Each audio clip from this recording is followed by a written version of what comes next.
It's funny how we often think that we can see everything we need to know about a person by just looking at them. Somebody looks fine, we assume that they are.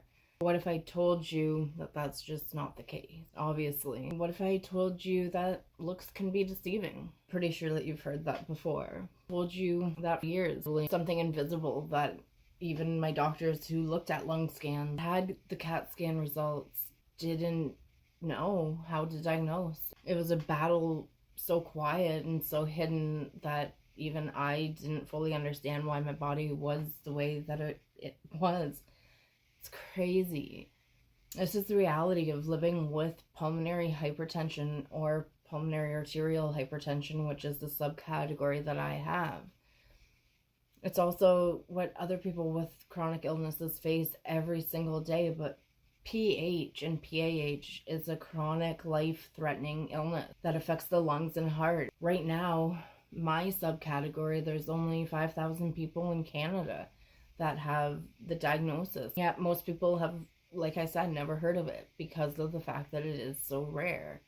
They don't see the fatigue that knocks people off their feet, or at least it knocks me off my feet for a good 6 months.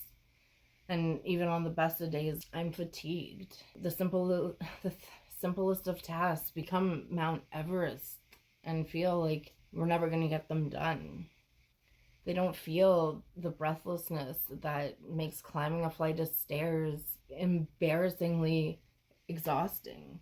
It feels like scaling a mountain.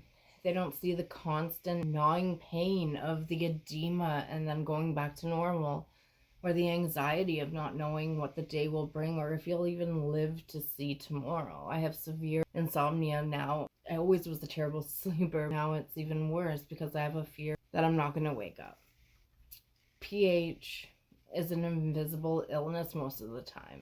It hides behind a facade of normalcy, making it easy for people to misunderstand. I was one of those people. I still feel like I am now. People don't understand that just because I look okay doesn't mean that I actually am, or that I'm not one step closer to death. For many years, I dismissed my symptoms: shortness of breath, fainting spells, overwhelming fatigue, and not being able to keep up during track and field events, those kinds of things. They were just part of my life. As I grew older, they got a little bit worse. Everybody just said, suck it up, right? I just thought that maybe when I was pregnant, I needed more rest and I wouldn't be able to do as much exercise. Doctors dismissed most of my symptoms too and suggested that it was stress or anxiety. I was close to heart failure, and the doctor gave me anxiety medications when my daughter was born, and then they knocked me out for the next 12 hours when my husband was dealing for the first time with a newborn baby.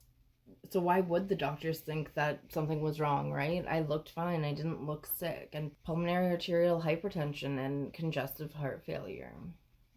My lungs are operating at 65%. My heart is lower than that right now. By the time I got my diagnosis, the prognosis wasn't that great.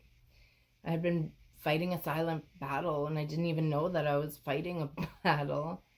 The delay in diagnosis is frustrating. I was angry for a long time, and the anger comes in waves. I can't explain what that is, but I'm going to assume that it's going to be there for the rest of my life.